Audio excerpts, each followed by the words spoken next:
What's up, guys? Welcome back to the LTL Podcast. I am here with Tim. Yo. And this is going to be our live reaction to the NHL Expansion Draft. The Seattle Kraken are official part of the NHL. They've already made some trades. They've already signed some players. And I'm sure that, there are some of you out here that are saying, like, why are you even reacting to the show? It's all been on Twitter. Yeah, well, I intentionally avoided Twitter for most of today because I knew that it was going to be leaked, and I just didn't want to deal with it. So it's going to be mostly new to me. I think Tim, unfortunately, had some of them spoiled for him. So. Yeah, I know all but four.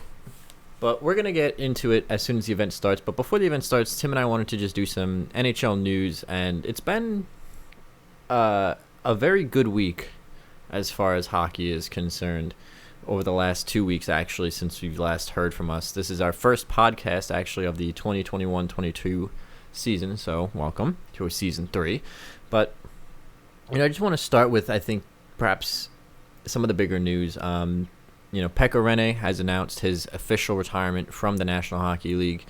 He leaves as, without a doubt in my mind, the best goaltender that the Nashville Predators have ever had and likely will have for quite some time.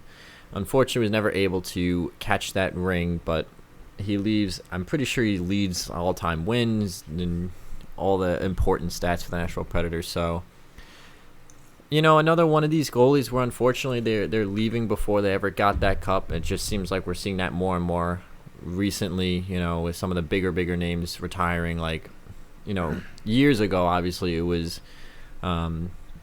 Nikolai Khabibulin, and then it was Mika Kiprusoff, and then Henrik Lundqvist, who's not retired yet, but indications are that this is most likely going to be his last year in the NHL. To be fair, we had a lot of repeats in the past 10 years. Yeah, in the last 20 years, we've had quite the amount of repeats on teams. So, and they did make it. The Predators had that one run all the way to the Stanley Cup Finals, unfortunately getting stopped by the Pittsburgh Penguins. So, that. Goodness, sorry. I believe that was the 2017 run, and,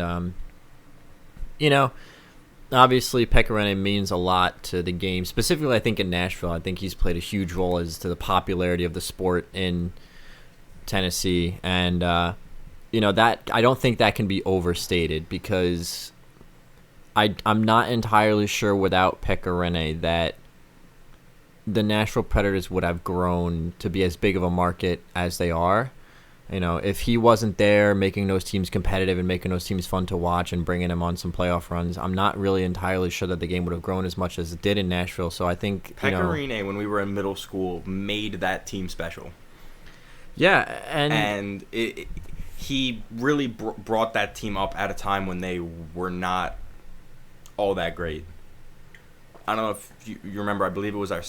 So we'll go back. I think it was 2012, 2011, the playoff run that they had where I think it was 11, where they went to the playoffs and he went up and he had those shutout and he had like that stellar performance. Him and Ryan Miller both in those playoffs. Yeah, I mean, again, like I said, his impact on hockey in Nashville. Like, name another player from the Nashville Predators that has the star power of Pekka Rinne outside of Shea Weber. Him and Shea Weber, I think, really made Nashville hockey what it is. And I don't think that can be overstated because they're now one of the most passionate fan bases in the entire NHL. So, big ups to Pekka. And unfortunately, again, never was able to capture that cup, but he leaves an absolutely stellar career. I think he makes a decent case for the Hall of Fame. I'm not sure if he was a first balloter, but he makes a decent case for the Hockey Hall of Fame. And I would argue very strongly that Nashville should consider retiring his number just based, obviously, on his play on the ice, but his impact on the franchise as a whole. So, just big ups to Pekka Rinne on his career, and congratulations on your retirement and a great career. And, all the best of luck going forward. Maybe we'll see him in the game as a goalie coach or developmental coach of some kind going forward.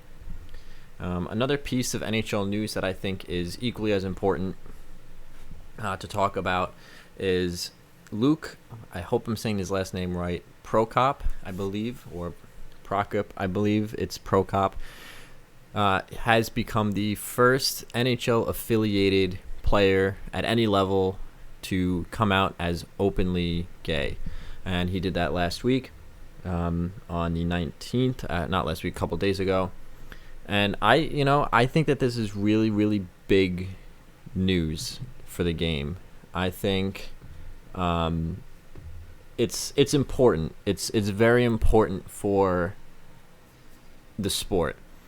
A lot of people know that hockey is a sport based on tradition, and unfortunately, some people misconstrue hockey tradition with what they would consider traditional values or conservative values, and they're not one and the same.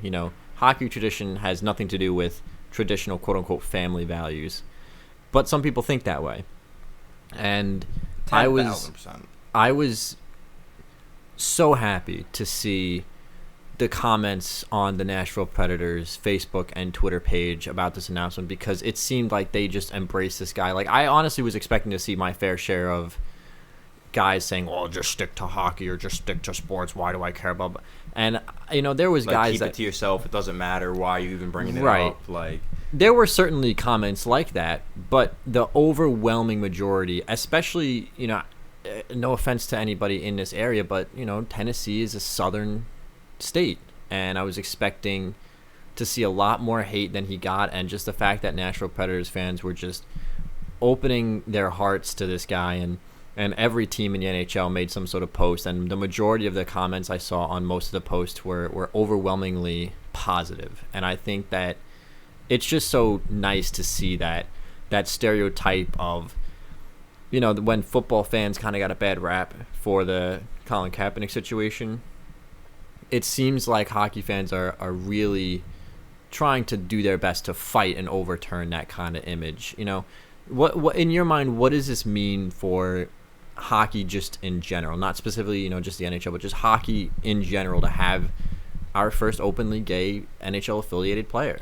I think it's huge, because now you have from the top down a systematic recognition, because one of the biggest things, especially with hockey, because it's such a political sport in its nature with teams, and anyone who's ever played on a team, no matter how small or big the league was, you understand that's completely political based. If the coach likes you, you play. If he doesn't like you, you don't play. You don't get starts. You don't get time. You don't get practice time. The whole works. And there definitely have been situations in the past, and there definitely will be continue, but hopefully in reduced numbers, and eventually not at all, but cases where coaches just have something against a player for their personal choices off the ice. And it's silly, because it should just be about, if you can play, you can play. And while his personal life isn't important to that regard, as a team, and then as part of the political aspect of what I was saying, it's huge, because now the team has to recognize this, and now teams below him in smaller divisions have to recognize it, and now kids won't be afraid to say that they might be gay or that they have questions about their sexuality, because there are guys at the top level almost looking out for them in that regard. And I bet you that you'll see a lot more, inclusive camps, I guess you could say, or pride-orientated, fundraisers and things of that nature. Hockey does a great job with Pride Month. They do a great job with all of the months. Yeah. Cancer awareness, all of them are great. And so I think that you'll definitely see, but because it's political, a lot of that is fake, and a lot of it comes down to coaches and staff. So I hope that this will bring a top-down approach to attacking that staff who has issues with it, and working towards attacking those problems. Yeah, and I think you bring up a really, really good point. I think the NHL does the best out of the four major sports in terms of their social awareness campaigns, like you said, with Hockey Fights Cancer, their Pride Nights, and even before all this, there was. They have the turquoise. What is the turquoise cancer? Is that prostate cancer? because they do 2 cancer months, if you remember. They do that turquoise one, and they do breast cancer purple. Yeah, well, they do pink, they do purple, and they do turquoise. They do 3 different months for cancer. Yeah, and they do Pride Awareness, and they do Black History Month. They do, every team has a Pride Night, and even before this, they had the You Can Play initiative, which the NHL raised money and donated towards LGBTQ plus oriented organizations. And I'm sure you remember the commercials growing up, because I remember the commercials growing up. They had Jonathan Toews, Sidney Crosby. It was all little kids on the rink just running around, and them. And he just said, if you can play, you can play. And I think that this is a huge step forward. And if you guys can hear that in the background, they have started the entry draft. So I guess, just to wrap that in a bow, good for Luke. I'm rooting for him in his career, and I'm really happy to see the widespread acceptance of this in the NHL. Just one last remark that I always found funny about when announcements like this happen with any sport or any person at all is the questions are, what made you what made now the time? What was it's like, bitch, I wanted to, motherfucker. I felt comfortable saying it. I wanted to say it now. Like, that's all it was. It has nothing to do with anyone else. This is my decision. And in a way, it's also it would be huge no matter what team he's playing for. But in a way, it's almost a little bit better that's it's in a traditionally conservative Southern state, because you don't have a choice. This is your boy. He's your hockey player. You're gonna hate him because of his. And it's not a very liberal, like as we said, it's not a very liberal based area. So Dominic Moore's hair is looking rough right now, guys. He should have spent less time with the helmet on at practice. I don't know who did Dom's hair. It's not good. But yeah, so we're going to now transition into the expansion draft. But congratulations to Pekka Rinne, and we're all rooting for you here, Luke, in your NHL career. It's kind of funny. We got a bunch of Nashville news this week. Yeah. Or like in these past couple weeks. And, there's... Are they just, actually just straight up announcing things now? No, there's no way they took... No, they're just prospecting. I was going to say, there's no way they took Gabriel. I was like, Gabriel Landeskog was protected. Or not protected, but he's a UFA. Well, you can protect UFAs. He wasn't protected, though. Yeah. Which... Well, I don't know. There's some interesting unprotected players, like Minnesota just unprotecting Kaapo Kähkönen, like your star, sensational rookie goaltender. If I was Seattle, I'd take Kapanen in a heartbeat. Are you kidding me? A 24-year-old rookie sensation. But they also have their fair share of, just a ton of young goalies in this draft, because everyone, I guess, and their mother was just like, hey. Everyone, you know what I think happened? There's a bit of a lull in the NHL right now where there's so much young talent that looks promising, and there's so much old talent that's also promising, that you don't want to just you don't want to get rid of the young guy for your future. You don't want to get rid of the old guy because he's working right now. So you're like, we'll give him the middle guy who probably can actually win us a cup. Kevin Weeks, my man. So, before this draft even starts, right? Weeks has a good edge up, though. Someone did his hair nice. They didn't turn his mic on, though.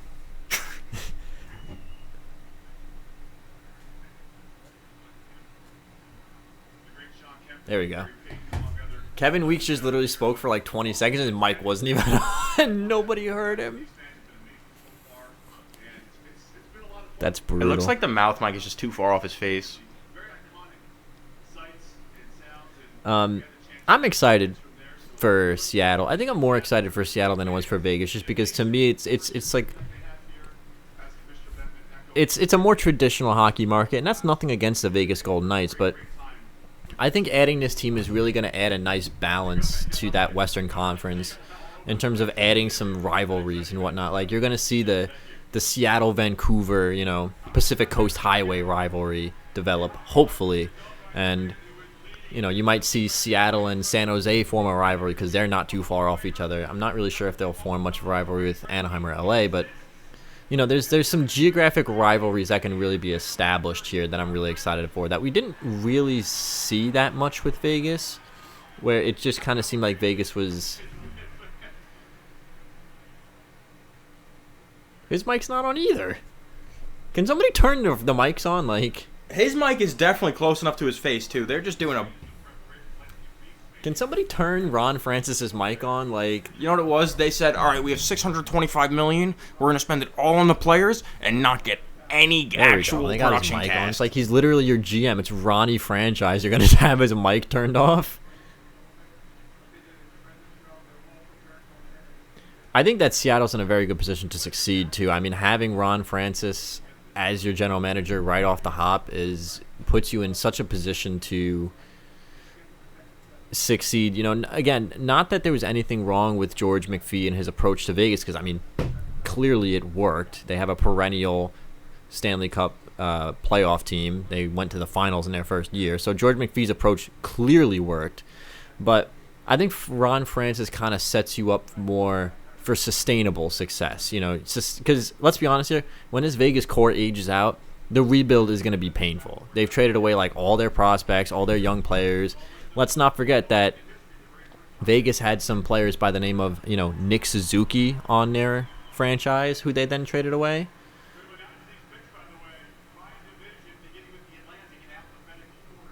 So they're announcing some picks.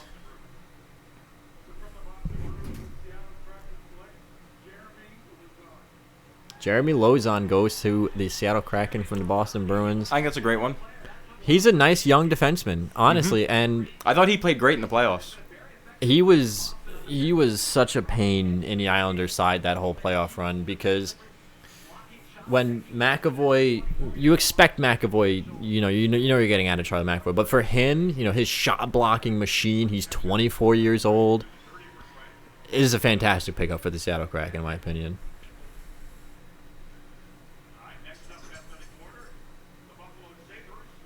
Jeff Skinner, here we go.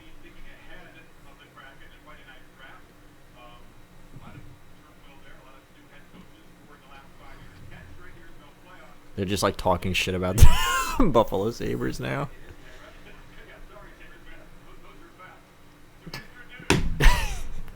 They just shit all over the Sabres and then said, sorry, Sabres fans. That's just facts. Yeah.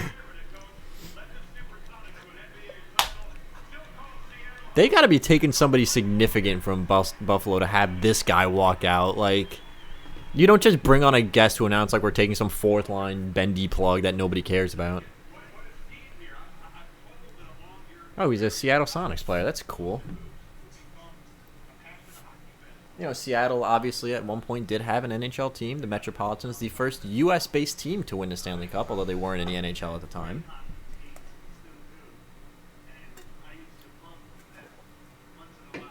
Kind of disappointed they didn't bring back the Metropolitans, but I think the Kraken is I think they've really knocked it out of the park as far as like their images, their logos, and the jerseys. It's so much better than like the Vegas Knights. Golden Knights, yeah. And I can't wait to see, like, I hope that at the games they come out of like a Kraken head. That'd be sick, like the Sharks do.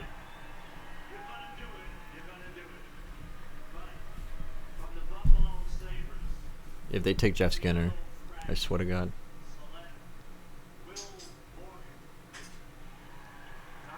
All right, so like they did just take some like. I mean, Will Borgen's not a bad young player, but like, is it really worth bringing Lenny Wilkins out to announce this pick? Like, they couldn't have saved him for maybe a better pick, right? Like when they take, I don't know, like Gabriel Landeskog or like Vladdy Tarasenko. Like, I got nothing against Will Borgen. This to me says we kind of just wanted to take the youngest available player with the least terrible contract out of Buffalo. I only really remember the big names from this that I saw. And it was only, I probably remember like 5 or 6 teams, honestly, off the top of my head. Losing Lauzon hurts the Bruins. Yes. Significantly. Losing Borgen, don't think it's all that much of a difference for the Buffalo Sabres, honestly. The Sabres are in such a dumpster fire, and that's just facts, Sabres fans. Yeah. That pick hurts Boston, though, because that's a top 4. That's a guy that they were hoping wasn't going to be taken. Dennis Cholowski from... That's interesting. Wow, all right. Seattle's stacking up on defense early. I like Dennis Cholowski, actually. Well, I mean, to be fair, it is just also alphabetical order. No, they're doing the teams in alphabetical order. That's what I'm saying. Like they just so happen to be taking defensemen from all these teams. Yeah. Which is kind of wild, but again, 23 years old. I think Cholowski was underrated on a pretty awful Detroit Red Wings team. Which, hey, he played great against Tampa every time the Detroit Red Wings decided to show up and only play against Tampa. Well, yeah, you're not wrong.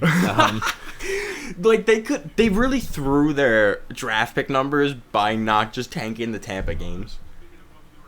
Yeah, and the Angry Beaver in Seattle, Washington. Interesting. Ooh, interesting place to... Interesting name. Look at all these different jerseys they got. You see, I like the logo on the wall. I don't know if you see it. It's cool. It's like a little beaver. He's got like a hockey leaf stick, tattoo. He's got like a hockey stick. It's not bad.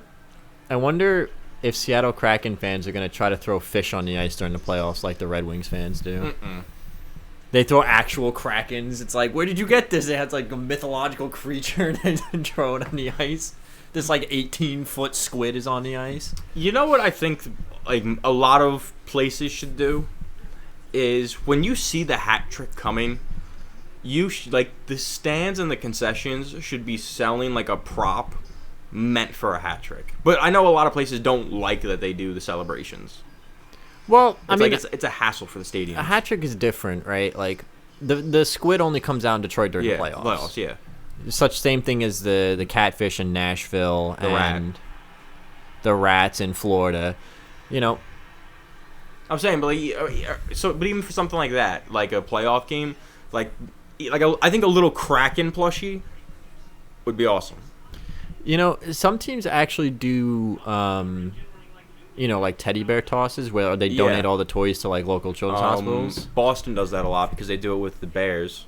It's usually the AHL and the ECHL teams that do it. The Hershey Bears do that a lot. The Hershey Bears do it. I know the Wilkes-Barre Scranton Penguins do it.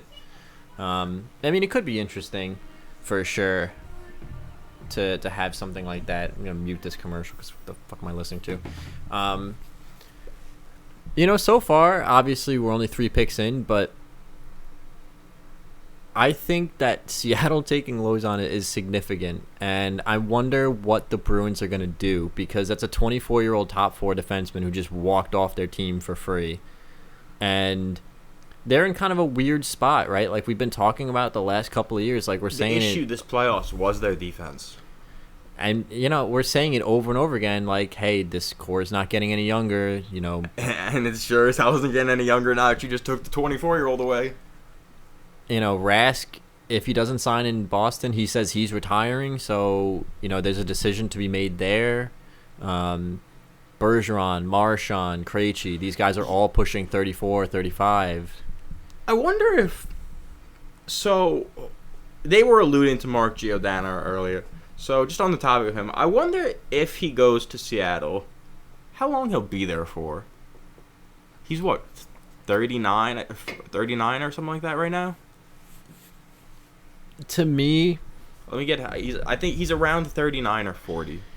If they end up taking him, I think it's a bit of a mess. Look, you always need veterans on your team. He's 37. Yeah, I don't think he's got... and we've seen his play decrease drastically over the last couple of years. He spiked within the past 5 years. He had, like, a climax of his career. He won that Norris Trophy, and he hasn't been... Not obviously, look... It's been a steady decline since. Not, like, drastic, but it's been steady. It's hard to repeat after a Norris Trophy year, but he hasn't really even come close, in my opinion. He's been invisible to some extent, and... He looks slow. I'm not sure why you would take a guy that old. Like I said, you always need veterans to teach the young guys, but...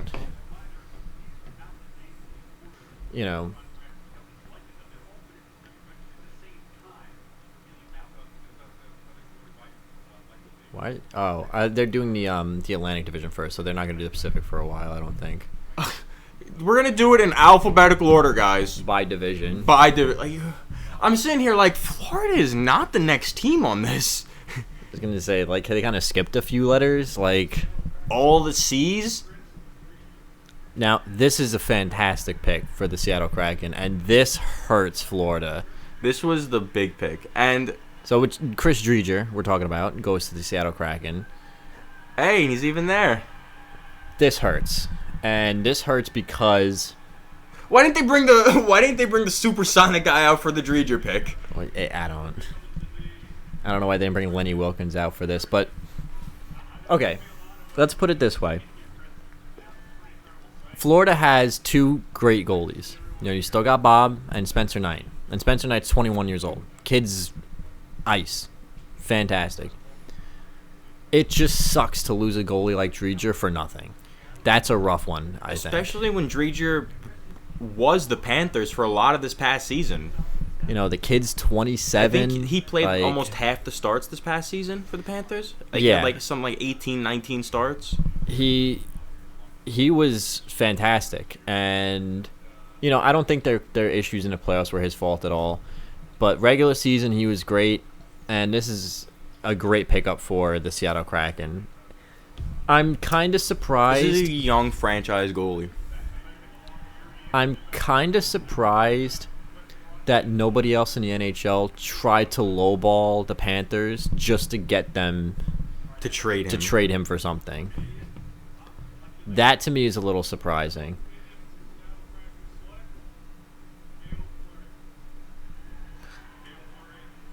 Kale Fleury from the Canadiens. That's a tough, young pick to take. That's a rough one to lose for the Montreal Canadiens. You know, I think Kale Fleury, great young player. I think there's a lot to his game that he still has to round out into shape, but 22 years old, coming off his rookie season, that's a rough pick for the Canadiens to lose. And you know, this now confirms it. Carey Price is not going anywhere, which not surprising, I don't think. But you know, we've heard that Seattle's probably going to take 3 or 4 goalies in this draft. So, hey buddy, you want to put the mic towards your mouth and not at your chin? Yeah, could somebody tell Ron Francis that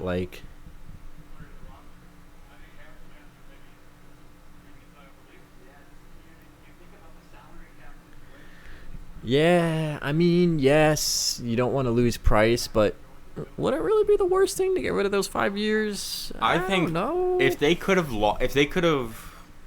because let's be honest, Montreal's probably not competing next season as much. Not in that division, no. So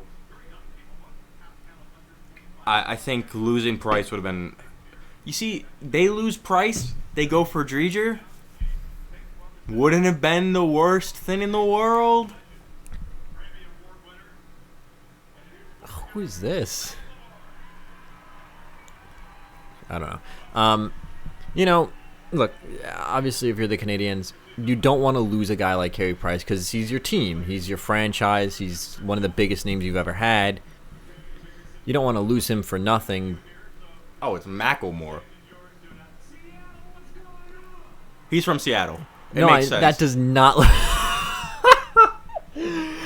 Why does Macklemore look like he's playing like a cartel leader in a movie? Yeah, or some yacht club gangster.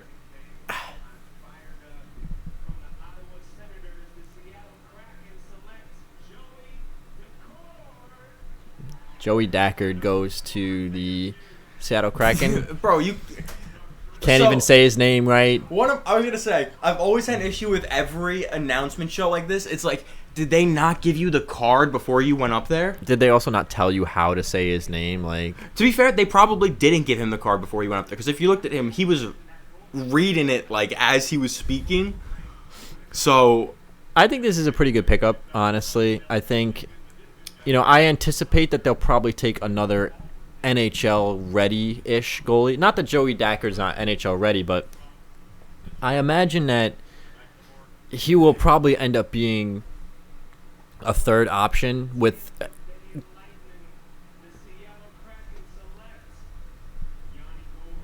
Ooh, that's a good pick. I like that a lot. Yanni Gourde from the Tampa Bay Lightning to the Seattle Kraken.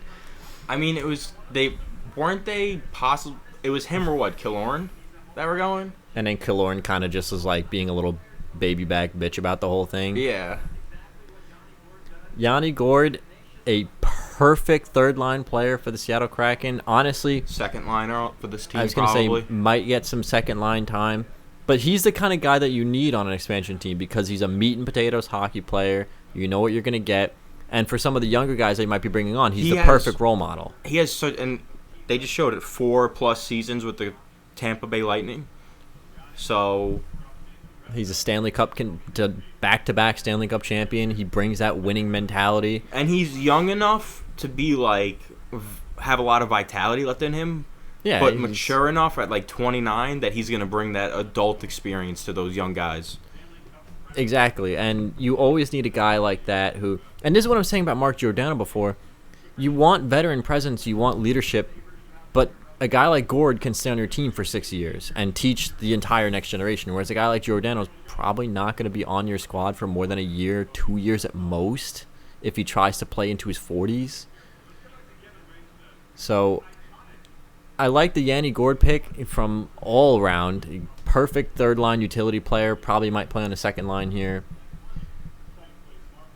Okay, they're at a fish market. No, they're not. They recorded this earlier. No, I know. This was the one that got leaked. But here's the funny part, is they actually recorded several different players that they were taking from this. So the leak might not have been true. Right. The leak was originally for Alexander Kerfoot, but we don't know because there was another one that came out that they took Dennis Malgin.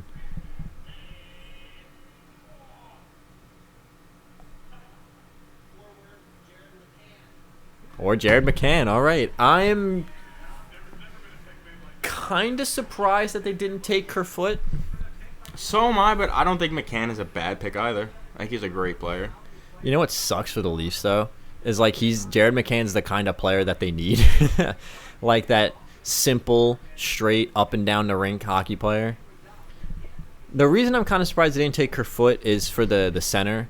And Kerfoot's not that old, realistically speaking. I would have maybe taken Kerfoot because he could play up the middle, and he knows what it's like to play high-pace hockey. The problem is, unlike some of these other guys, like Kerfoot's never really went super deep in the playoffs, but I don't hate the McCann pick. I think he's a perfect fit with a guy like Yanni Gourde because they're both just... That was one that I knew, and I didn't hate it. They're both just 200-foot hockey players. So, you put Jared McCann with Yanni Gourde. 1A and 1B. You have...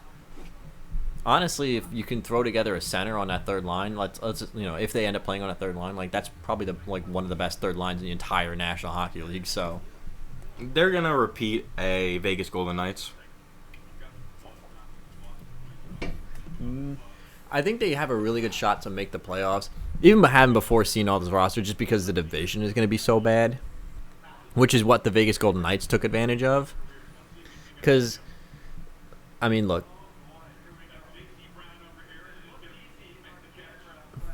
JT Brown is coming up to make the pick. I like how they're wearing gloves because it's an actual fish, and they're probably disgusted. Can you throw it, though? Let's see Dom. Watch Dom just flop this right in front of him. All right, good catch, Joe. Good catch. Good throw, good catch. I'm sure Dominic Moore is like, this is getting on my blue suit, and I am disgusted. Why did I agree to do this? He wants to know why he did it. Did they even announce? Was there even a pick in there? No, they just threw a fish, and I'm not. I guess it's a Seattle thing. If you're from Seattle and you know why they're hucking fish around, drop a comment. We come from a part of the Eastern Seaboard where eating fish isn't uncommon. We don't just run into the supermarket and start hucking fish left, right, and center. But I think that obviously before having seen the whole team, the Pacific Division is probably the best possible division for an expansion team to come into because Anaheim's not going to be good next year.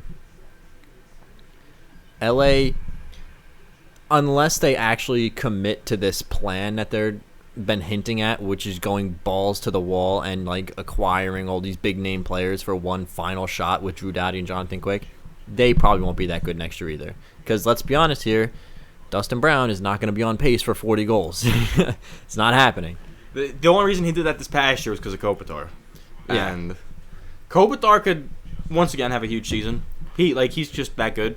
But I don't see Dustin Brown doing it with him. So Anaheim's not going to be good. LA's not going to be good. Do I even have to talk about San Jose? Apparently, and for the life of me, I can't understand why the Edmonton Oilers are going to sign Mike Smith again. We know that they're going to be good in the regular season, so Seattle's going to struggle there. Did you know that pick yet? Was that one that I think... I'm not sure. That was the first leak pick today. I didn't see. It got leaked at like 9 a.m., 8 a.m., something like that. Vancouver is a bit of a question mark because this is the second year of that transition phase that I had mentioned, where this is the last year where all those bad contracts are on the books. So next year, Louis Eriksson comes off the books. Antoine Roussel comes off the books. So this is the last year of like a lot of those more annoying contracts for the Vancouver Canucks. So I'm not really sure what we're going to get out of them. They should be competing for a wild card possibly, but they're not a threat yet because they're still biding their time. So, you don't got to worry about really any of the California teams. You don't have to worry about Vancouver being a serious threat, I don't think. Who the hell knows? Vancouver could be a threat. Vancouver had a lull year.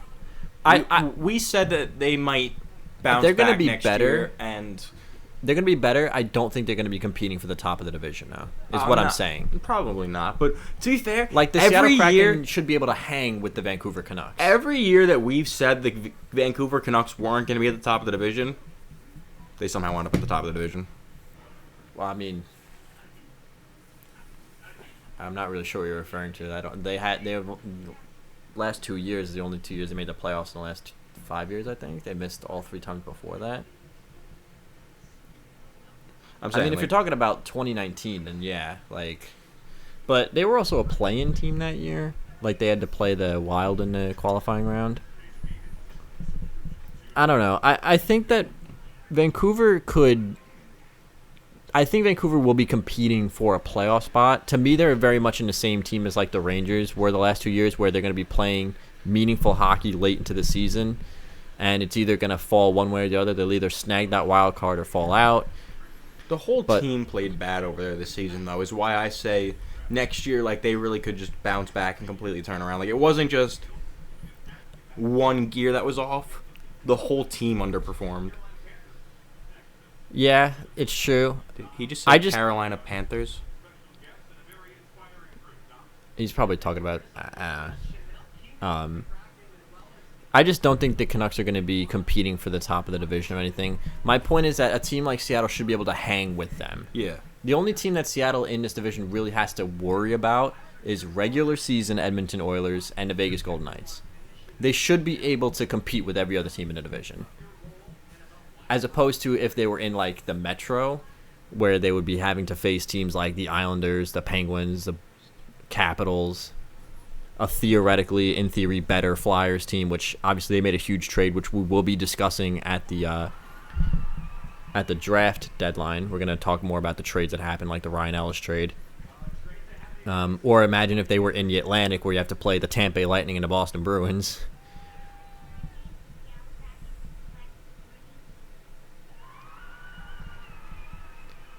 Morgan Geekie from the Carolina Hurricanes. Again, another meat and potatoes, straight line hockey player. I like him, though, because he's young. He's got some upside, I think. I really liked what I saw from him last year specifically. And, again, 23 years old. You can see a very clear trend with this team as opposed to the Vegas Golden Knights. We're seeing a lot of really young players being taken, 23-year-olds, 24-year-olds. We haven't seen a guy over the age of 30 taken yet. And this is what I'm talking about when I say that Seattle looks like they're going to be built for sustainability rather than coming onto the scene with a splash. And I think that this is the right way to go about building your team.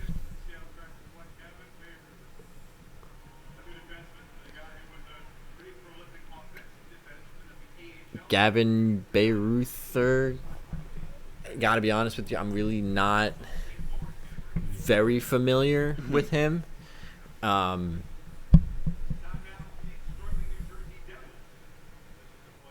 Wait, when did we go? When did we enter the Metro Division? I guess maybe now they're doing it. No, I don't know. Are they doing alphabetical from every team minus the Pacific Division, and then they're going to do that last? Actually, yeah, I think that's what they're doing. So, what the hell is going on here?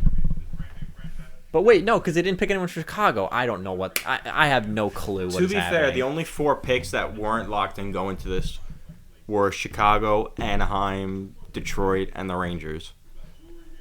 I have no idea what's going on. But anyway, they're picking from the Devils now, so no offense to Gavin. Did they do the Anaheim pick? No. So, no offense to Gavin or anybody in the Blue Jackets. I'm just not super familiar with him, to be honest with you, so I can't really comment on.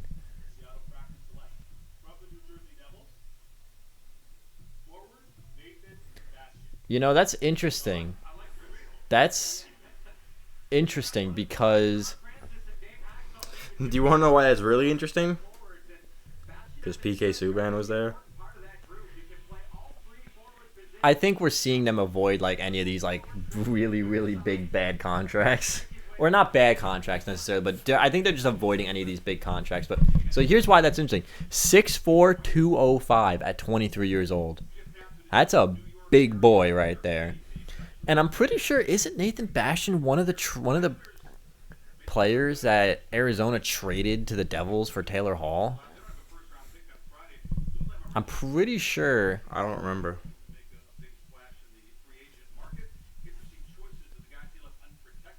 I'm pretty sure that's one of the players they got back.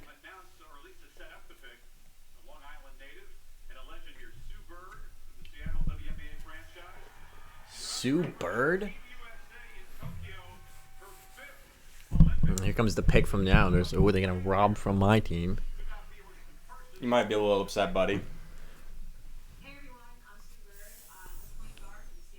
Oh, I don't know why I thought Sue Bird was Larry Bird's wife.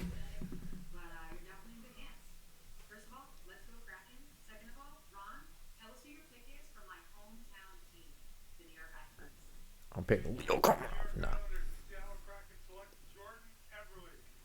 So, okay, here's why I'm not super upset by this. I said you'll be a little upset. That's rough. It's rough to see Eberle go because his chemistry with Barzal and Lee was very high. It's rough to lose a player like Jordan Eberle for nothing. Here's why I'm not super upset about it, though. Because we have Oliver Wahlstrom. And this also frees up $5.5 million, again, going to help us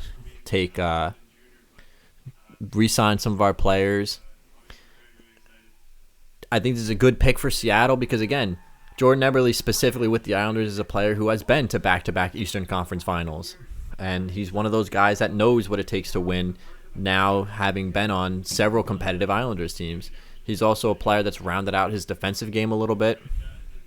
And he's a good role model for a young team. I'm okay with this because we have some players in the pipeline that are going to replace him. And if this frees up a first-line spot for a guy like Oliver Wahlstrom, I'm okay with that. Does it suck to lose Ebbs for literally nothing? It's rough, for sure. But it frees up a roster spot, and it frees up some money, so it hurts, but it's not the worst. I'm actually kind of okay that we kept Kiefer Bellows out of this whole situation. I would have been a little bit more upset had we lost Bellows out of it. And I'm kind of surprised they didn't take Kiefer Bellows, but interesting. So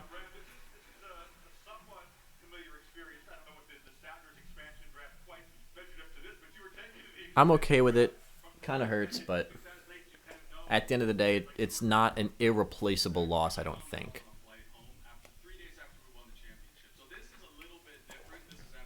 But this Seattle Kraken team is shaping up to be pretty good, all things considered. they just need to pick up some guys up the middle, which is what I'm looking for at this point. I really wonder who their center cores are going to be.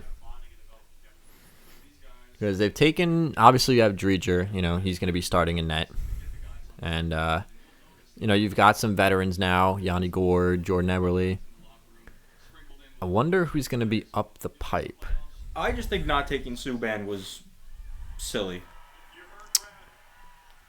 I don't think so, only because of his contract. And as an expansion team, you don't want to hem yourself into a contract, regardless of the player. Colin Blackwell from the New York Rangers.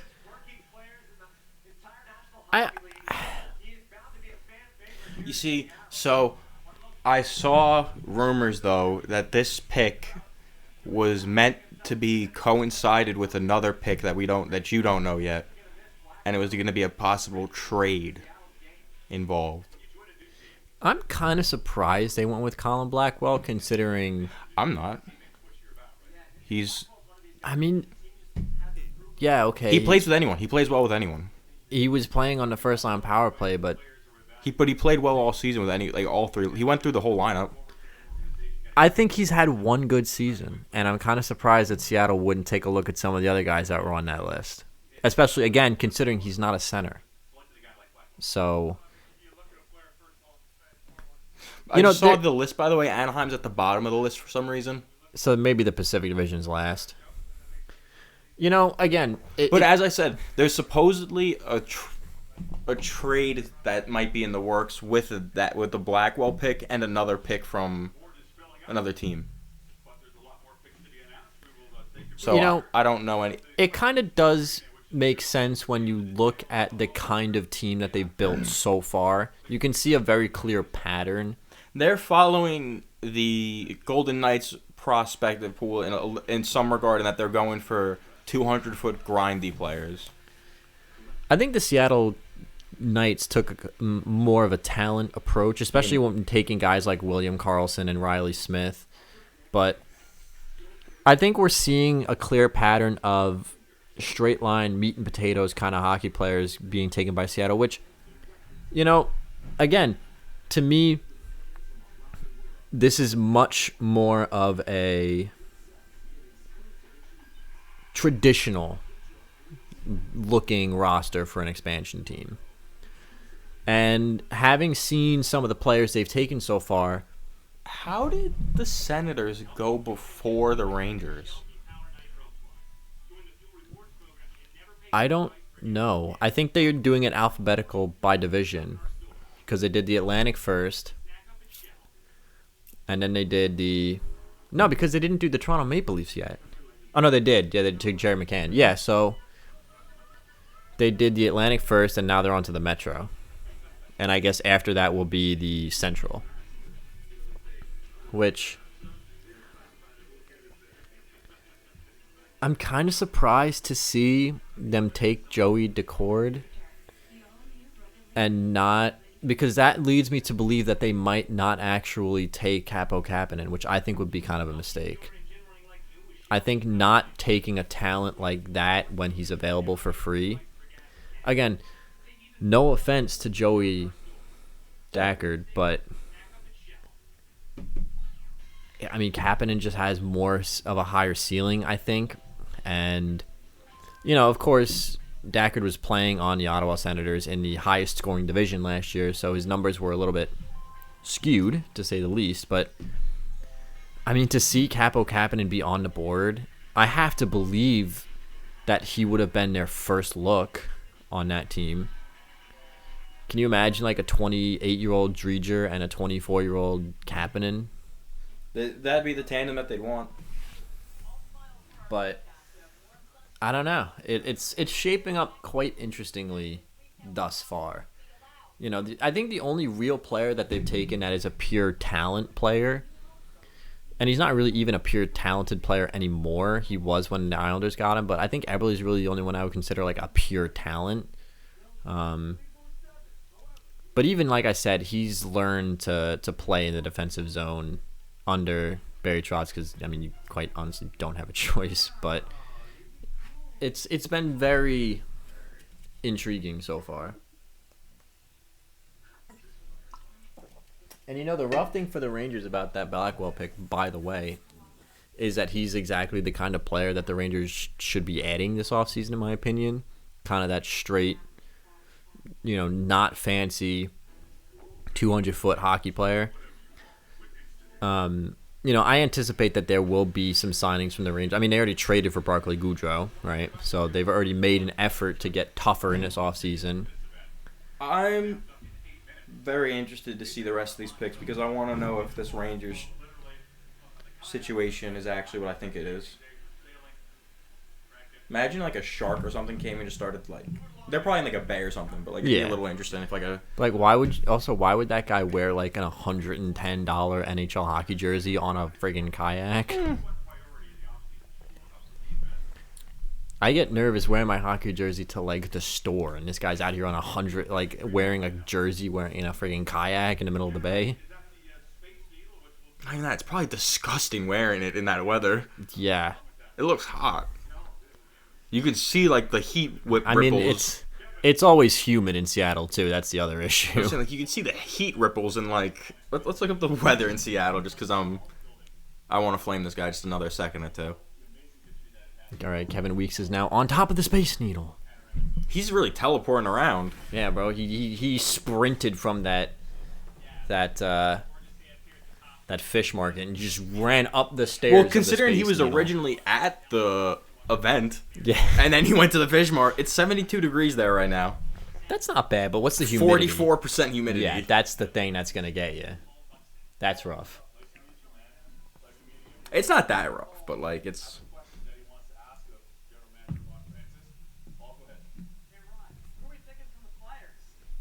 Ryan Ellis immediately just take their trade acquisition. Yoink. Carson if you look, the whole West Coast was on the.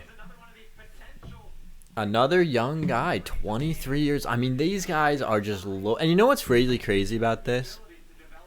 Is if you're going into this season, which I assume, based on these picks now, that guy's got a schnoz, by the way. No offense to Carson Dorensky, but taking all these young guys, if even one or two of them turn into something good, I mean, you've hit the lottery there, basically. Taking all these 23, 24-year-olds. Let's say they've taken like at least 8 or 10 of them to this point. If only 2 of them turn into something like first-line players, I mean, that's found money, baby. That's how you build a hockey team. Those are the kind of guys that you want to draft. You draft these diamonds in the rough, hoping they turn into diamonds, and you're just getting them for free. So, up next we have the Pittsburgh Penguins. Oh, hey, it's Cammy Granado. I don't remember who's on their unprotected list, so I'm not sure who they're going to be taking here, but I heard that they had left Tristan Jarry unprotected. I don't know if that's actually true or not. I just don't why didn't you go for Gosh this bear though? You could have.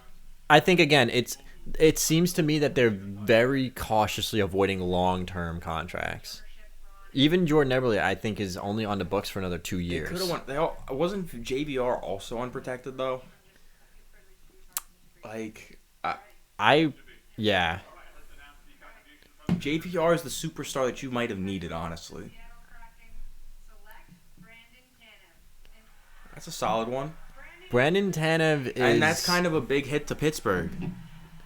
One of the... Why does he look like Marc-Andre Fleury, though? Like, exactly. Yeah. Like, he's Fleury's clone. What do you want to bet that half these, drunken people standing in the square don't have any idea who Brandon Tanev is? No idea. Well, it's because he's Marc-Andre Fleury. But this, again, he's the kind of player that Pittsburgh should be adding in this offseason. Not getting rid of. He's going to be a fan favorite. He's a hard-hitting... You know what the funny part about Pittsburgh is? It's like you only had to protect really 12 guys because the rest of your roster doesn't matter. He's another player, though, that tore the Islanders up in the postseason. He was a real... They just showed the goal of them. Real thorn in the side. And he's going to be a fan favorite. I mean, he's a guy that throws big hits, gets into fights. He's up in the action. He's scoring. He's in front of the net. I think push comes to shove. I know he was being used on a fourth line role in Pittsburgh. I genuinely think he could play on a third line. And not just be an okay third liner. I think they Jesus Christ, Adam. He got cattle prodded in the middle of his picture. Just so you guys know, they're using that picture that they took on Team Photo Day where it looks like he saw like the ghost of like the friggin' ghost of like Queen Elizabeth I come out of the ground. Like, god damn. They hit him with a cattle prod as he was taking the picture. They're like, bzz.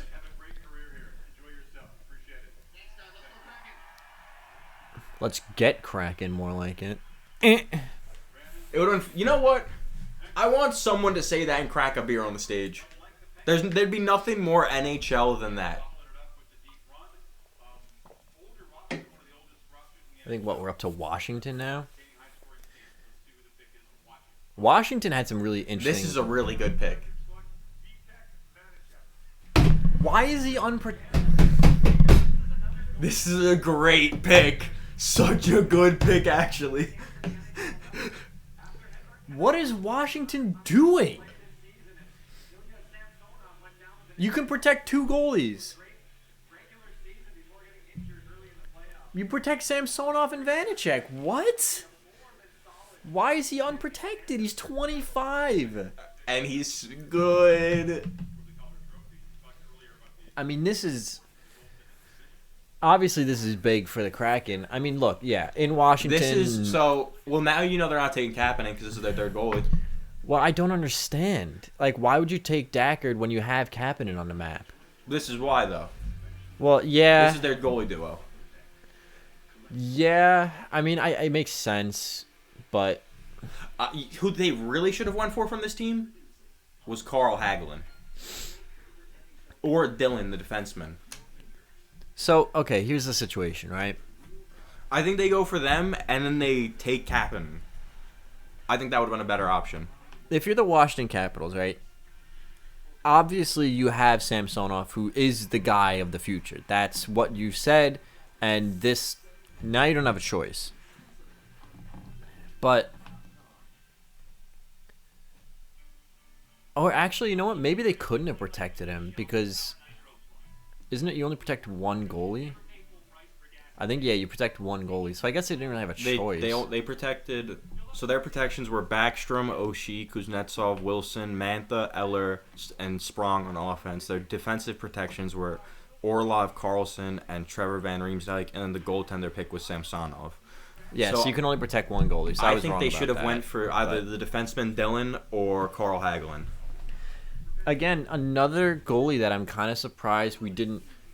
Look, obviously, we're not... You would think they would have tried to talk with the Kraken about...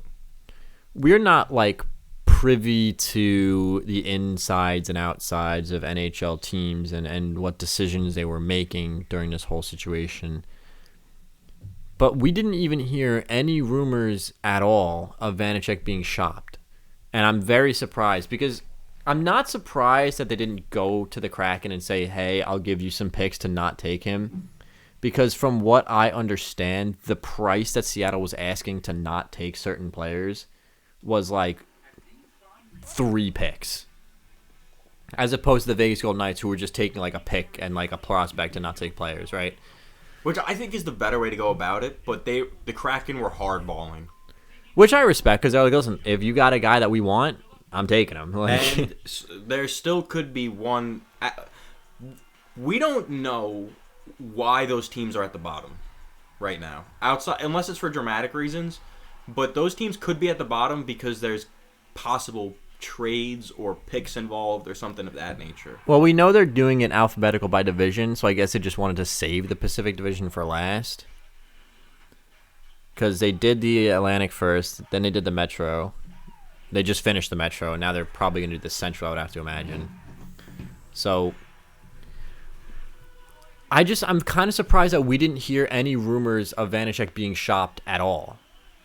You know, honestly, like, if you're the Avalanche, do you just trade for Vanacek and then leave Grubauer unprotected at this point? Because Vanacek is younger. If you're the Avalanche, did you say? Yeah, he's younger, he's less proven, but... he's also not as injured as often, and you can always sign another goalie. Why would they be trading to the Avalanche? I'm talking about the Capitals. Oh, I'm sorry. I thought that you were saying like the Kraken No, trade. I was like, what? They just got him. No. Okay, continue. I was saying, I'm surprised we didn't hear any rumors of any team even looking at Vanacek. So that's... To be fair, he probably wasn't on the list, and then the Washington Capitals, the Kraken pulled up to the Capitals boardroom and were like, hey, this is what we're taking, and they were like, well, shit. Well, if you're leaving him unprotected, you have to think... So, it's like the Islanders. The Islanders traded Nicoletti because we knew we weren't going to protect him. You know, we left Eberle, we left Bailey, and Bellows unprotected and just said, take any one of them, we can fill in the gap. But,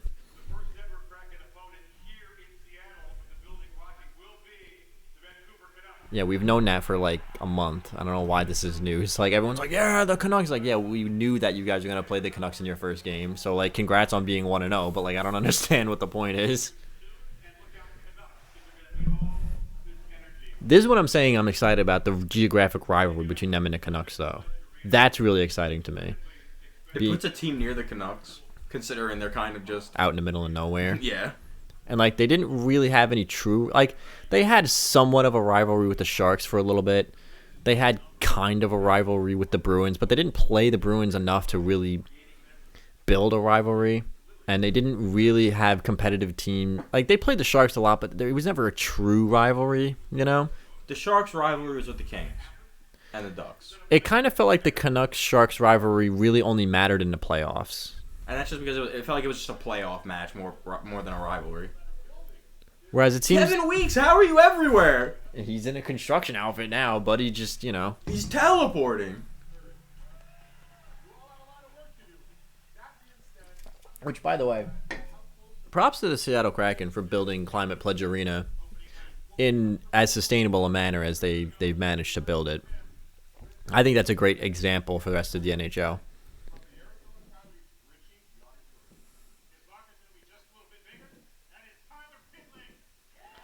Tyler Pitlick from the Arizona Coyotes. I feel like I'm repeating myself over and over again, but again, another one of these simple... don't get too fancy, don't outdo yourself kind of hockey players. And, hey, let's not count out the fact that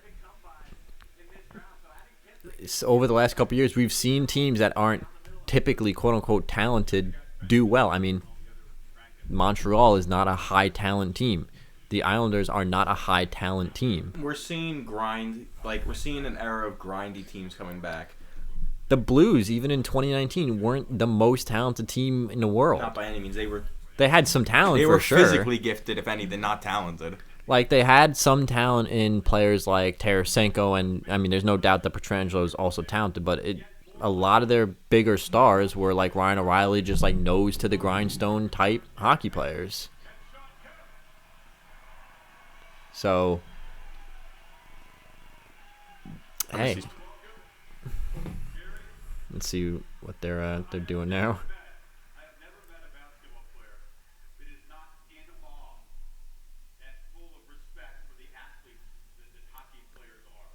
Sean Kemp is huge.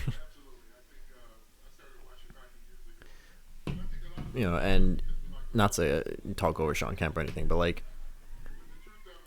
I think Dave Haxtell is a good coach for a team like that. I think he is too. Like that, he's experienced. Like, he's a hockey guy, and this is going to be a hockey team. And it's he's a great coach for a simple hockey club. I mean, we saw him have some success in the Flyers organization, but he, to me, speaks physicality, simplicity, and effectiveness. And that's the kind of roster that we're seeing take place before us right now. Whereas, you know, we saw with Vegas, it was a little bit more high-flying, a little bit more speed, Riley Smith, William Karlsson, Jonathan Marchessault, a little bit more, you know, speed up the ice. But when you don't have a lot of talent, you need guys that can back-check and defend your own end of the ice. And that's exactly what we're seeing being built.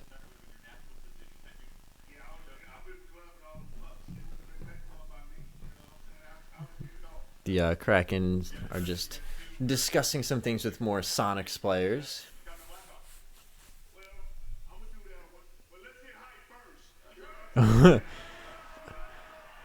If he hypes up the crowd for some like bullshit fourth line, I mean, he doesn't know who these people are probably.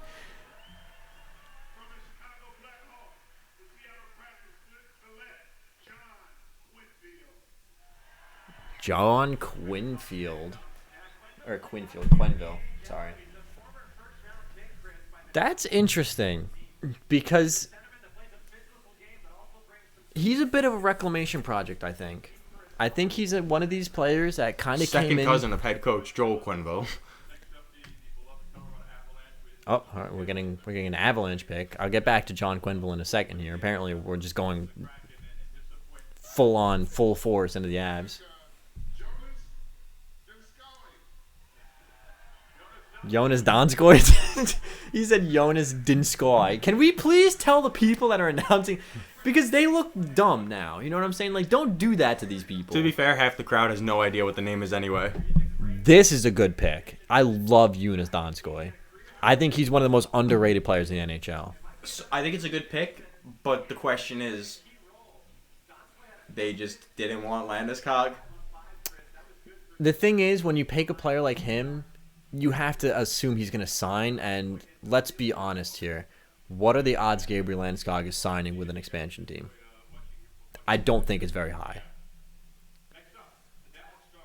All right. No, but to not even get anything from the Avalanche for him, for not taking him or anything. But you take him, and then 4 days from now he's a free agent. It's a waste. When you can get a guy like Jonas Donskoy.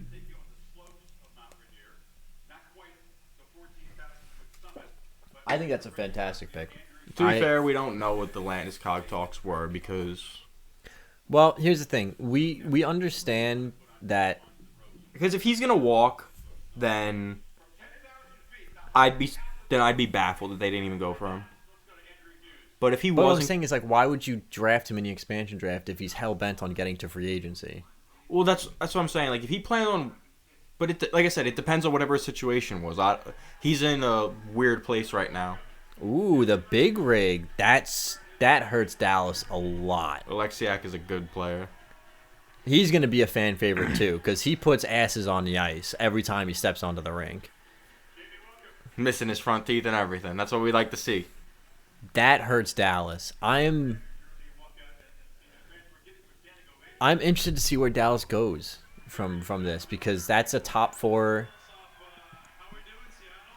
potentially top 2 defenseman that you just let walk off the team on a team whose strength is in their back end.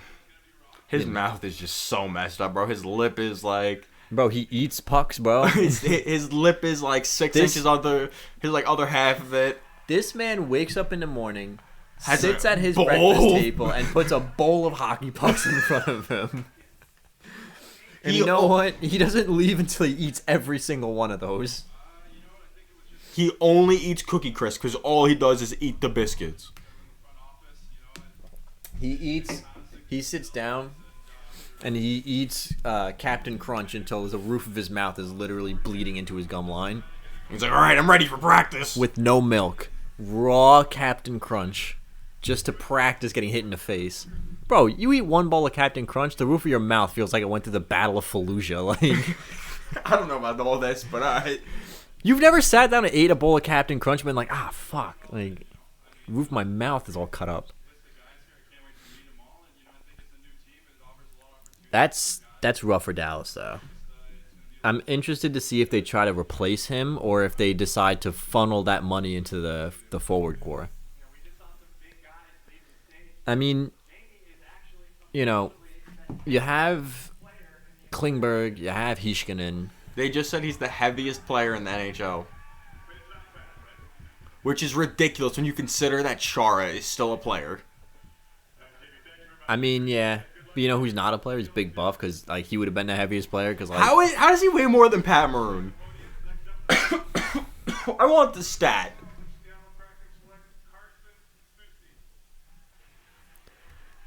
I mean, listen, Carson Soucy is a reliable defenseman.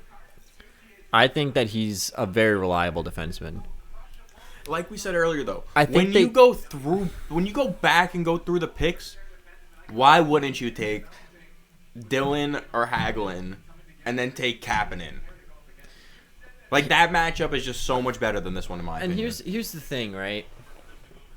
When you take Vanacek and you take Driedger, right? There's nothing wrong with those two combining. There's nothing wrong with that at all. But, and the big but of the whole situation is... Oh, hey, there's Dave Haxtell. You can get Capo Kapanen. It took us this long to bring the coach out. Also, I just realized I've probably been pissing off every single Wild fan because I've been saying Kapanen. It's Capo Kakinen. Kakinen. Yeah. With a K. But you can get Capo Kakinen, who's a 24-year-old coming off a fantastic rookie campaign. And I would rather have Brendan Dillon than Carson Soucy. Now, Carson Soucy's younger, and I get that, and that's the direction they're heading. But Brendan Dillon is a Stanley Cup champion. I mean, he's tough. He's big. He'd be, as you said, he'd be a fan favorite because he's a rough guy. He's been there. He's done that. He's won a cup. I'm just kind of surprised that they liked Vanacek more than they like Kakinen, especially to the point where they are willing to not settle on Carson Soucy, but take Soucy instead of him and pass up on Brendan Dillon. That, to me, is a little bit surprising, I think. And it's going to make it even worse, honestly, in my opinion, if they end up taking Mark Giordano. Because wouldn't you rather have Dillon as your veteran presence on the back end? And you already have Alexiak, who's a veteran presence, but wouldn't you rather have Brendan Dillon as your veteran presence on the back end than Mark Giordano? And even think back, like... Subban just, I think, would have been like the best defenseman that you could have taken. I don't like that contract, though. I mean, that's a very long contract. I understand that, but I think he's worth it. I think he's fantastic. I think he's a fantastic offensive defenseman. I think he's definitely better than he's looked the last 2 seasons, for sure. There's no doubt in my mind. That given the right team, he could still be one of the best defensemen in the NHL. So do you want to take the Giordano contract over Subban's? Well, that's what I'm saying. Like, if you're not going to take Subban, then why would you take... I don't know why you're taking Giordano, period, flat out. And again, this is all speculative, but why are you taking Giordano, period, at all in this situation? I think so far, they've had a fantastic draft. A couple of things here and there that we can nitpick, like the Brendan Dillon thing.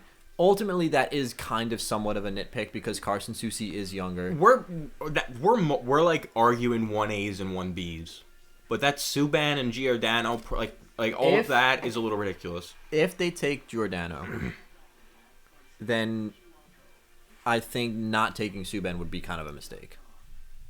Because if your direction is to take a guy like Mark Giordano and Jamie Alexiak, then why wouldn't you take Dillon and Subban and have a stacked out top 4? You'd have one of the best top 4s in the league, without a doubt, if they all play to their potentials. And Subban would be all the speed and offensive nature that you aren't getting from Giordano or Alexiak. Not to mention, you're talking bringing in a certain kind of culture into your locker room. If your culture that you want to bring into your locker room is upbeat, energetic, hype guys, he's one of the most energetic players in the entire NHL in the locker rooms. Even on the ice, and on the ice he's a bit of a bitch sometimes, let's be honest, but even then he's still energetic. And while if he's on my team, I wouldn't care that he's crying and bitching, but because he's not, I am. So it's he's being a baby on the ice. But he argue calls. He's trying to get calls. He's doing everything that a captain or an assistant captain really should be doing. When your guy gets hit and you want the call and you might not get it this time, but you might get it next time, you're gonna bitch at the ref. It's a little bit part of the game if that's what you do. Yeah, I'm not sure.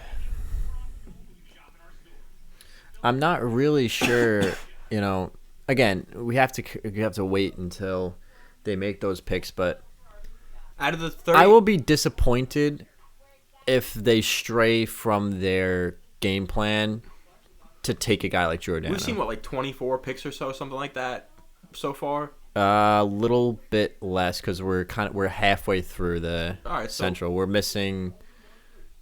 Oh no, we're still missing St. Louis and Nashville. All right, so it's like 28. We're at like 20 picks or so. I only really have a problem or like a question mark around 3 of them. Otherwise, I would say so far has been pretty good. Yeah, again, I think they've had a really, really good draft so far. It's just if they, because there's clearly a game plan in place. If they stray from that game plan enough, like if you're gonna walk off the beaten path, you might as well make it worth it. You know, like if you're gonna stray from your game plan, you might as well take a guy that's worth it. Like if they were to take a super high talented player, like if they shock the world and take Tarasenko, maybe they have an agreement in place with him that you're gonna sign or whatever, right? That would be worth it to me. You know, you say, listen, he's not a really meat and potatoes hockey player, but like he's worth it. Is Giordano really worth leaving your plan for? And especially when you're not going to get him for the whole time. Probably going to play a season, maybe two. And are you getting a great Mark Giordano? Not really super thrilled with what I've been seeing out of him over the last couple seasons. I just don't know. He could be a formidable second line defenseman, but comes the Smashville Predators.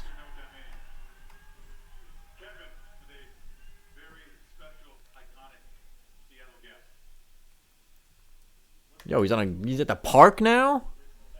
He's with Lynch. Yeah, bro, beast mode. Surprised he didn't have the Skittles out. Marshawn Lynch. Still can't believe they didn't give him the ball. I'm surprised they have on the bottom that he was the 12th pick and not like a Super Bowl champion. I still can't believe they didn't give him the ball. That to me is like the worst sports play I've ever seen in my life. You probably would have never have seen me so excited in my life as when that happened.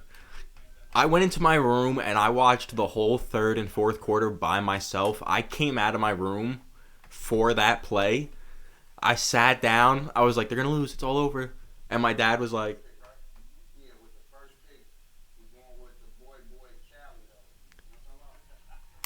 Calle Yarn. I'm really glad he didn't try and pronounce the last name, though. Marshawn's like, yeah, I'm not even going to fucking He even looked at Kevin Weeds afterwards like, bro, like, come on. Calle Yarn Croak. Very much.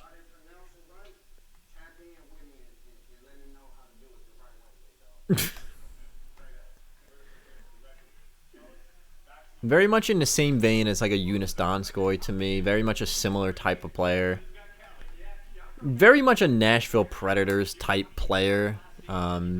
I don't think losing him hurts as much because they kind of have a plethora of his type of player on their roster. That being said, I think it's a good pick. I like Calle Yarncroke a lot. You know, 8 NHL seasons, 29 years old again. They really haven't hit any like super hard. My only problem with that pick is he's a 1-year contract. Yeah. So, but you know what he is? He's the type of player that you can trade at the trade deadline. Yeah. He's the kind of player that playoff teams look for. If he's playing well. I mean, even if he's not, like, you eat 50% of his salary for the rest of that year, flip him at the trade deadline. He's the kind of guy that playoff-bound teams look for at the trade deadline. And guys like him, even though realistically in the grand scheme of hockey might only be worth like a 4th-round pick. You know they gave him that hoodie before he got on stage. Oh, yeah. At the deadline, a guy like Calle Yarncroke can go for as high as a 2nd. So, pretty good pick, I think.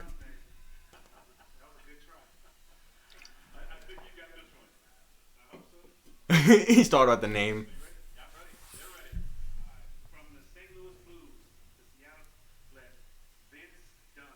Ooh. That hurts, St. Louis. That's an ouchie. That's a really big ouchie from the St. Louis Blues. Oof. Back-to-back years, you lose Alex Pietrangelo to free agency and Vince Dunn to expansion. Ooh. Ooh. My heart. I don't care about the Blues that much, but my heart. That's a good pick.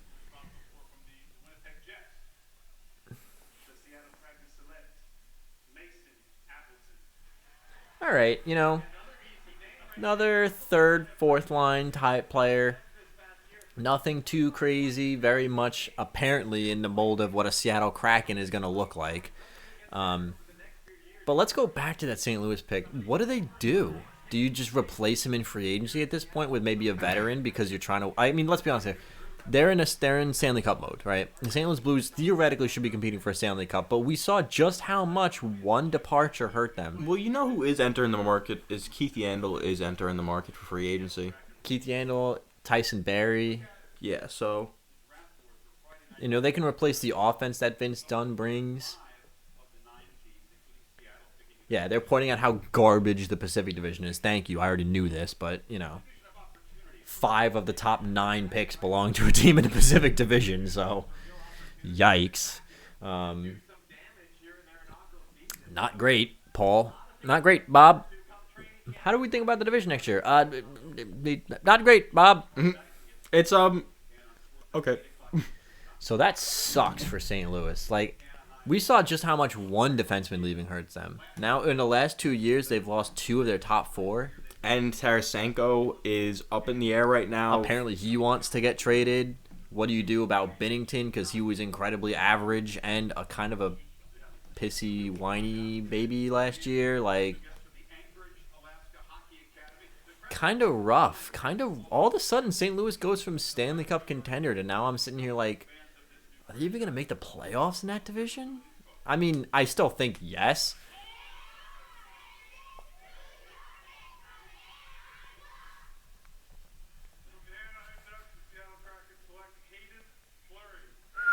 That's tough. That's another ouchie. Hayden Fleury from the Anaheim Ducks. That's a tough prospect they've lost. Hayden Fleury is a good young defense. They have some really nice young defensemen specifically on this team. That's bro. Okay. Kind of off topic. He's going to pull so many women in Seattle. Do you see those baby blues? Do you see those blue eyes, bro? They go with the jersey. Like, are you kidding me? It's a little sussy baka of you, but, it goes with the jersey. He's a fantastic pick, though. That, especially, look, Anaheim has some nice young defensemen, specifically Jamie Drysdale, but to lose Hayden... Wait, hold up. Who the hell did they protect but Hayden? Hold on, timeout. Hold on a minute. Who the hell did these people protect? Who the hell?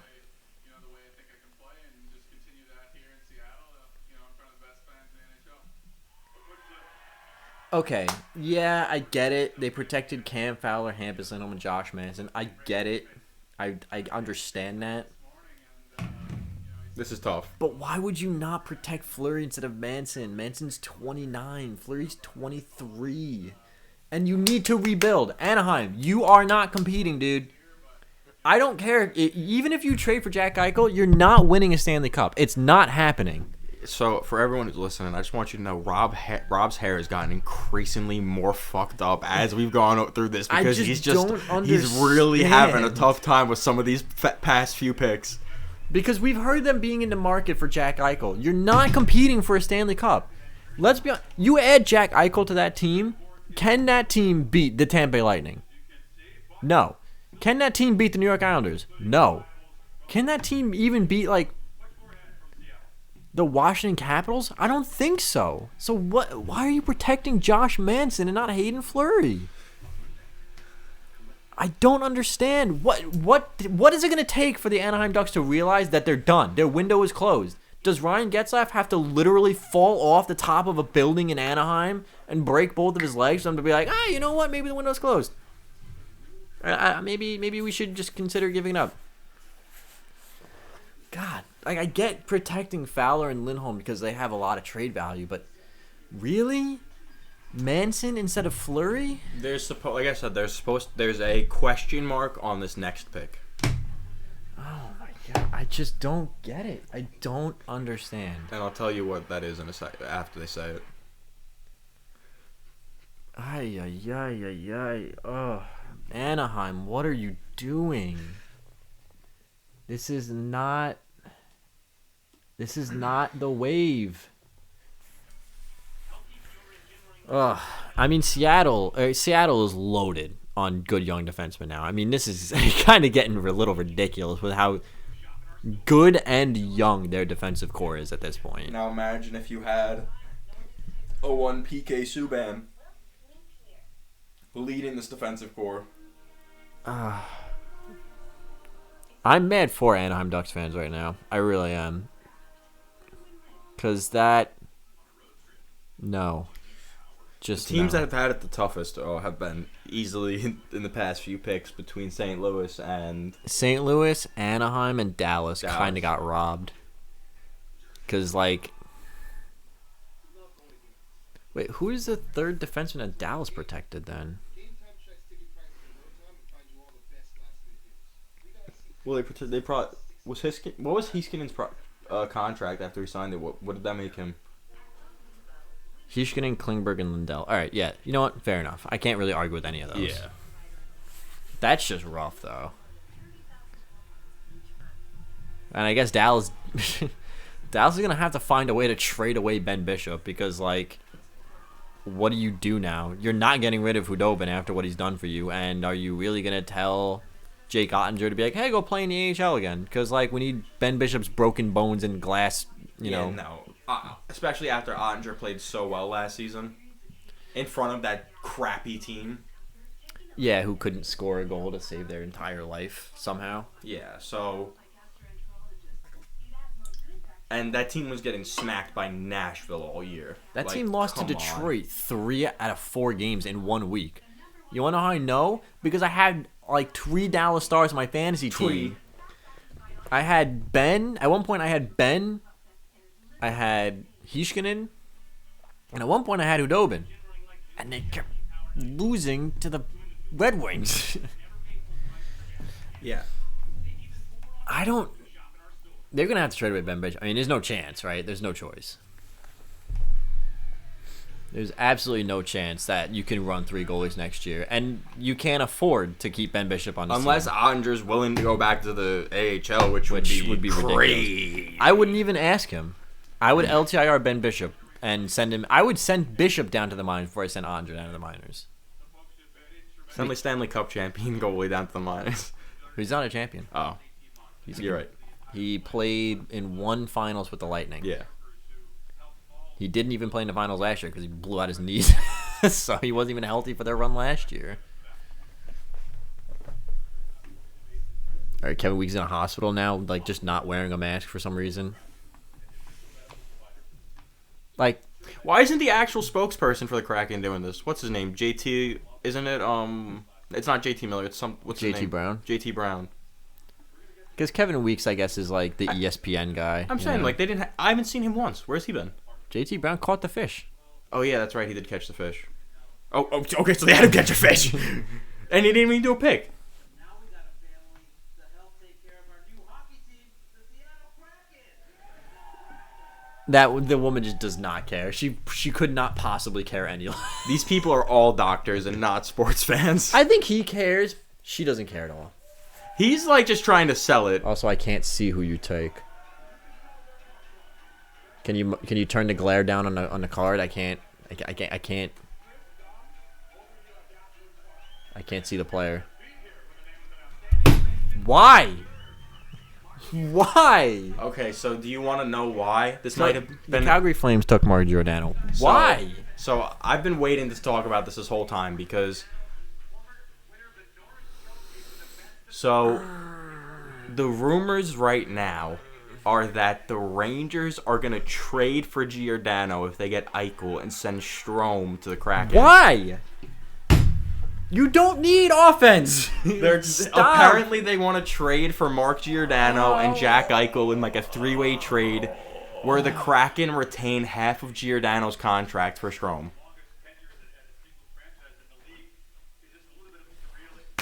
So, like, we're just going to say, like, fuck defense in New York? Like, we don't need anyone to actually play in our own zone? That's the rumor right now. The rumor. So, it's not confirmed. Like, okay, yeah, cool. All right, Keandre Miller and Adam Fox and Ryan Lindgren. I hope you guys know how to play defense because, like, nobody in the forward core knows how to do it anymore. And, the other three defensemen are offensively gifted, so, like, have fun. Also, why wouldn't you want to get a defensive defenseman? Because as good as Fox is in his own zone, wouldn't you want to pair him with, like, a shutdown guy? Be like, hey, go put up 80 points in the offensive zone. Don't worry about the defense. I don't get this pick. If he's not traded, I don't get this pick. And if he is traded to the Rangers, I don't understand what Chris Drury's doing. Because that is a horrendous trade, in my opinion. You know what they're doing? They're literally going for, like, a Dan Boyle situation. Yeah, and that worked out great last time. I'm glad we won the cup. That was absolutely fantastic. You know, they did every time there were like some big flashy name came on the market, the Rangers were like, oh, hey, Keith Yandel, I'll get him. I have to buy him out. Oh, hey, Dan Boyle, I got to buy him out too. Like, hey, I don't know. How about we, like, stop doing this? My brain is, like, melting out of my left ear with some of these things that are going on. I think Giordano's a great older presence for the locker room, a really solid, like, pick like that. But I don't see why you didn't take Subban. You're throwing away a pick, in my opinion, here. You're literally throwing it away. 10,000%. Listen, this is nothing against Mark Giordano as a player. No, he doesn't. He's like 38, and his play has fallen off a cliff. He won the Norris, and he hasn't even been remotely close since then. He has 3 years left, max. He has 1 effective year left. 2 years, mediocre at best. 3 years, and he's done.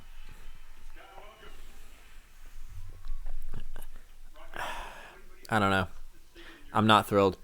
There were other veteran defensemen that you could have taken besides Mark Giordano that would have, A, fit into the team better, and B, would be on the team longer, and C, would have more trade value than Giordano does. If that was your intention, then there were better picks for that.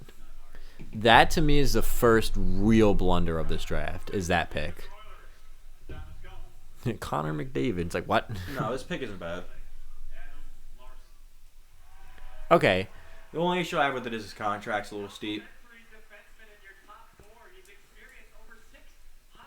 You know, I think Adam Larson needs this. I think he needs that change of scenery because no matter how good he is, I mean, he can't stay healthy. I think that's holding him back significantly. But, you know, I think that playing with the weight of that Taylor Hall trade on his shoulders has not been good for him. Because he has not been the same defenseman since he left New Jersey. No.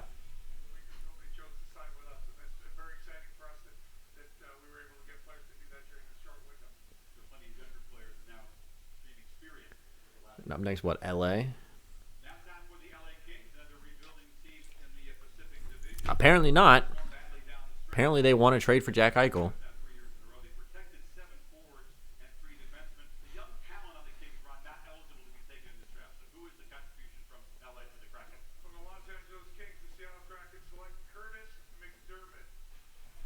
Kind of a throwaway, I think, just because there wasn't really much to there wasn't a whole lot to even be had. Third or fourth line? What, fourth line defense? You're playing 4 lines of defense now?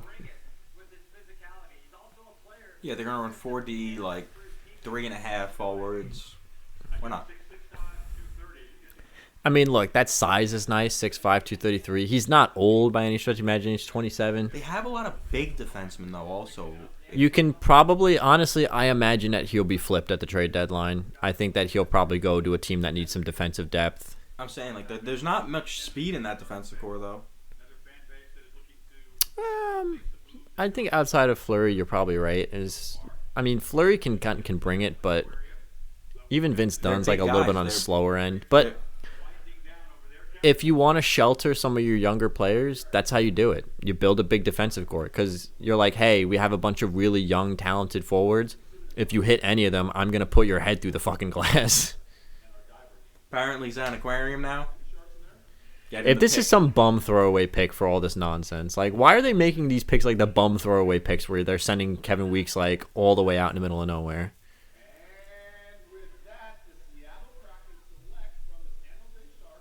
Joe Thornton. I don't even know who that is. He's the truth. That's who he is.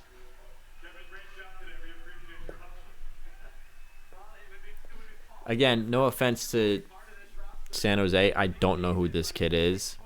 He's cousins with Nicholas Ehlers. Or Nikolai Ehlers. I can't really comment on him. I don't really know too much about him.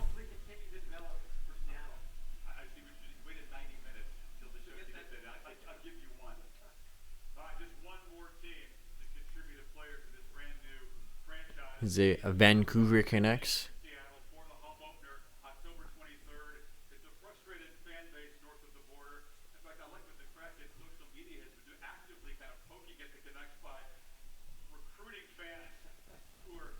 Yeah. I like the bans, though. I like Twitter bans. As long as the Seattle Twitter's not as obnoxious as the Vegas Twitter, because whoever runs that account needs to be fired out of a cannon right into a brick wall. They're such trolls. They're just not even good trolls. They're just like, he, Vegas, new team, he. And it's like...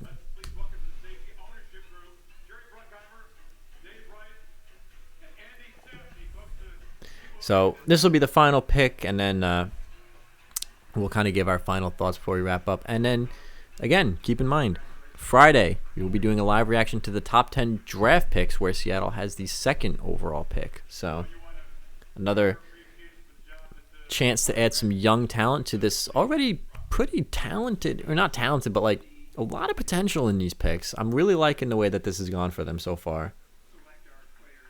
I think Giordano's really the only major hiccup. Is that Moose? Did they draft Moose from the Vancouver Canucks in the background? From the Vancouver Canucks in the 90s, we take Mark Messier. What's up with this dude's nose? It looks like it got stuck in a door jam. He's Voldemort, bro. It's just so, like, flat. He who shall not be named. I don't know. They just resurrected Voldemort to make their last pick. You got Voldemort and Jimmy and John Schnoz over there. That guy was huge. Jesus.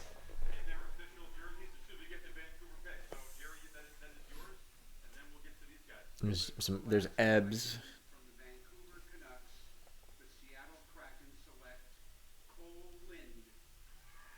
All right. Another young guy, 22, only played one season last year. I thought he was all right last year. Not a bad pickup. Another guy who from a place that didn't have much. Yeah. So that wraps up the draft. So, we won't go too long because we're able to talk about this a little bit more on Friday with the draft. But, final thoughts, put a bow on it. And then, I guess, right now, where do you see them fitting in that Pacific Division? I think the Kraken had a really nice draft. But I don't know if they'll actually be that great. Because I don't know if the defense will hold up. And for all the picks that I said were great from the defense, like we also said that a lot of them are young. And I think that the size will be an issue for them. Because they're playing speedier West Coast teams. And I think that overall, if they don't make some off-season moves after this draft with some of these players, they really messed up. I think that the Seattle Kraken had an excellent draft. Honestly, if I was grading them, I would probably give them an A. Maybe an A- just because of the Giordano pick. But I give them a B just because I didn't like as we said, I didn't like their goalie position, their goalie picks really as a whole, and I didn't like the defenseman picks. I like the defenseman a lot. It's really just the Subban and Dillon that I really would have rathered, and that whole situation. I think I don't know. I'm totally okay with them not taking Subban, but my issue is they took Giordano though over him. I think as far as the projection for the team right now, barring any major moves being made by some of the weaker teams in the Pacific Division, I can see them trying to scrap out a wild card spot, but I don't think, because who are going to be the top 3 teams in that division that take those 3 spots? Vegas, Edmonton, and then honestly after that it's kind of a crapshoot. Does Calgary get in? Do they rebound from last year? Does Vancouver get in? Like, that 3rd spot realistically could be wide open. Do I think they're going to get it? No, and the reason is I kind of disagree on the weakness of the team. I agree that there is a weakness, but if there's any weakness on this team, I think it's going to be from the fact that I don't really see a lot of goal scoring from this team. As far as goal scorers that they've acquired, I think Eberle's really the best one, and yes, he was playing under a Barry Trotz system, so his numbers were limited, but he scored 16 goals each of the last 2 seasons. He's not exactly lighting the league on fire. I think at his highest, at his peak, you might get 25 out of him. I just don't think there's enough goal scoring.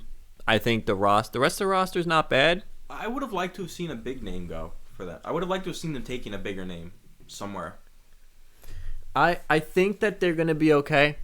I think that they're going to be a good defensive team. I don't think they're going to make the playoffs, and the reason is I don't think that they have enough goal scoring. But I think that they're set up for longer-term success than the Golden Knights. Granted, look, Golden Knights have had a really good last 4 years. Stanley Cup finals, making the playoffs every year. They've had a really good run. The problem is this rebuild is going to suck. And if you don't get a cup out of it, it's going to suck even harder. Whereas we're seeing with the Kraken, a lot of young talent, only one player north of 30, I think. That's what I'm saying. I think that the prospective of the team is very good. I think in that regard, the draft was well done. When you compare it to like the super team that came out of Vegas, I guess I just don't like it as much. But even then, I guess I didn't like that team as that much when it first started either. I kind of like it better, just in terms of the fact that they're set up for longer-term success. Like, Vegas came onto the season, and granted, look, Vegas knew that they had to make a splash early because they needed to take hold of that fan base early on. Seattle, more of a traditional hockey market. They have a little bit more time to build up a contender and build up that fan base. I think Seattle is set up for long-term success with a lot of these young guys, and they've got some guys that they could flip at the trade deadline, get some picks for next year. I think they did a really good job. Would have liked to seen some players go. To your point, they're really kind of missing that one really big name. But, hey, I mean, who knows who they pick up in free agency? There's a lot of big names coming out there this year. So, might end up with Ryan Strome, apparently, if I want to shoot myself in the foot. We'll if they do that, if the Rangers do that, we'll have to have a whole podcast just on that trade alone because that's absurd. But, yeah, so this will be up probably on the Thursday, so which means that Friday we'll be doing live reaction to the top 10 picks. More talk about some of the other NHL news, including trades such as the Ryan Ellis trade. Definitely want to talk about that with the Philadelphia Flyers and such. But yeah, so Seattle Kraken Expansion Draft wrapped up and done. Welcome to the league, Seattle, and we'll see where you guys go. And I want to thank you guys for watching, and we will see you guys again next time. Kraken forever.